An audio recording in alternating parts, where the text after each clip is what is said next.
उप मुख्यमंत्री सह कृषि मंत्री बिहार विजय कुमार सिन्हा द्वारा आज बामेती सभागार पटना में राज्य स्तरीय खरीफ महाअभियान सह कर्मशाला 2025 का उद्घाटन किया गया।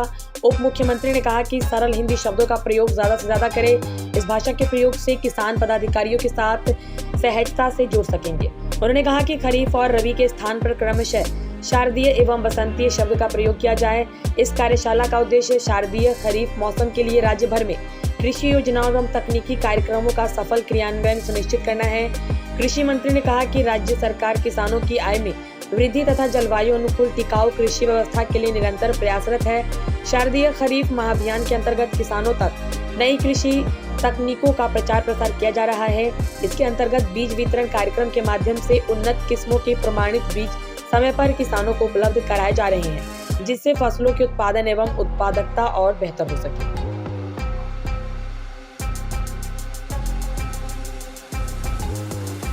जो शब्द हम लोग डालते हैं, इंडिया से भारत बन सकता है,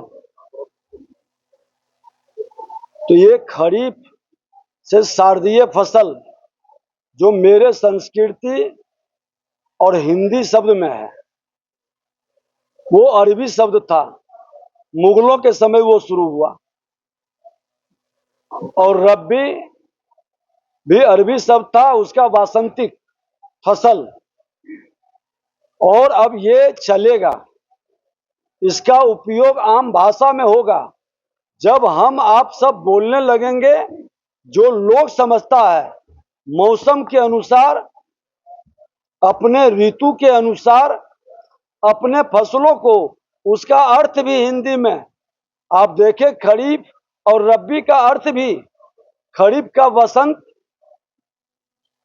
और रबी का वसंत और खरीफ का शरद, ये उसका अर्थ में है। तो इसलिए कोई प्रॉब्लम नहीं है, कोई समस्या नहीं है। किसान जिस भाषा को समझे उस भाषा में उसको अपनी भाव रखनी चाहिए। जो दी जा रही है उसको भी वहां के भौगोलिक वातावरण के अनुकूल समझने की भी जरूरत है। आंख मूंद करके ठीक है कि हमने मिट्टी जांच कराया, उसमें हम प्रयोगों ने जो हमको रिपोर्ट आई है, देखिए बड़ा सरल आदमी है, सुलभ आदमी है, आम लोग बड़ा आसानी से आता है मिलने जुलने। कुछ लोगों ने अपने जिले में प्रचारित किए कि मंत्री जी फाइलें रोक दिए हैं बाजार समिति वाला,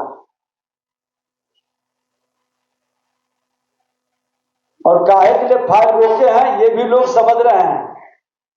तो उनको मैं अच्छी तरह से समझा देता हूं कि अगर जो अपने दिल और दिमाग को ठीक रखिएगा तो विभाग में सम्मान पाइएगा, और लोगों को बरगलाने का, विभाग की प्रतिष्ठा गिराने का और किसी का दोहन शोषण की प्रक्रिया में किसी की संलिप्तता पाई जाएगी तो उसके साथ किसी की सहानुभूति नहीं रह पाएगी। ये स्पष्ट शब्दों में। मौसम बदलता है, हम शक्ति का आराधना करते हैं। शारदीय फसल कह करके हमने शक्ति का आराधना किया है, अपने सांस्कृतिक का सम्मान हमने किया है। तो हमको आपको भी इस भाव की पवित्रता को थोड़ा ग्रहण करना है। और हमारे यशस्वी प्रधानमंत्री जी, बिहार के मुख्यमंत्री जी, दोनों के डबल इंजन की सरकार में अपनी परंपरा और प्रगति को एक साथ लेकर चल रहे हैं। विकास भी, विरासत भी। ये आज हमारा मंत्र बन गया है। ट्रेडिशन और टेक्नोलॉजी कैसे एक साथ चलती है, करती है, ये हम भारत में अब देख रहे हैं। आदरणीय प्रधानमंत्री जी के मार्गदर्शन और माननीय मुख्यमंत्री जी के नेतृत्व में डेमोक्रेसी को डिलीवरी की कारगर व्यवस्था के रूप में आगे बढ़ाना है। हम जिस राष्ट्र के लिए प्रजातंत्र की धरती है, तो हम डिलीवर करें अंतिम पंक्ति में बैठा व्यक्ति तक। कुछ सीमित लोग इन्होंने कहा कि हम जब निकालते हैं तो कुछ पेशेवर लोग ही ऑनलाइन कर देते हैं। हमारे सभी लोगों के पास भेजा था, पहले से मैसेज भेजेंगे कि कल हम ऑनलाइन करने जा रहे हैं, सब डिजिटल योद्धा हथियार लेके तैयार रहेगा। सही लोग आएंगे, जनून लोग आएंगे, पेशेवर लोग कम जाएंगे। तो ये आपके हाथ में है। इसलिए पिछले एक दशक में 25 करोड़ लोग गरीबी रेखा से बाहर आया है। ये गरीबी रेखा से बाहर कोई चमत्कार नहीं हुआ, नीयत ठीक था।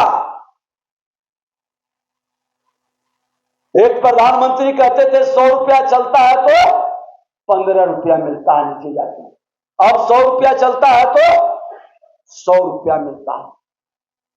डायरेक्ट आप भेजते हैं ना, अकाउंट में सीधे डायरेक्ट जाता है ना पैसा। क्या कोई ऐसा भी आइटम है जिसका नकदी भी मिलता है? सब अकाउंट में। ये परिवर्तन है, डिजिटल युग है, डिजिटल इंडिया, डिजिटल भारत है, तो इसको भी आगे बढ़ाना है। आज करोड़ों छोटे उद्यमियों को भी हम मुद्रा योजना से, फूड प्रोसेसिंग से जोड़ने का कल भारत सरकार के केंद्रीय मंत्री चिराग पासवान जी के साथ काफी देर तक चली है। कई देश के लोग आए हैं, हम लोग उत्साहित कर रहे हैं कि हर जिले के अंदर जाएं। उसके पहले उनकी रॉ मटेरियल के लिए, आवश्यकता के लिए हम सजग कर दें किसानों को। जो आप चाहते हैं, जिस गुणवत्ता का आप चाहते हैं, मैं वो पूरा करूंगा। एग्रीकल्चर विभाग वादा करके आया है। क्या फूड प्रोसेसिंग का प्लांट लगवाइए,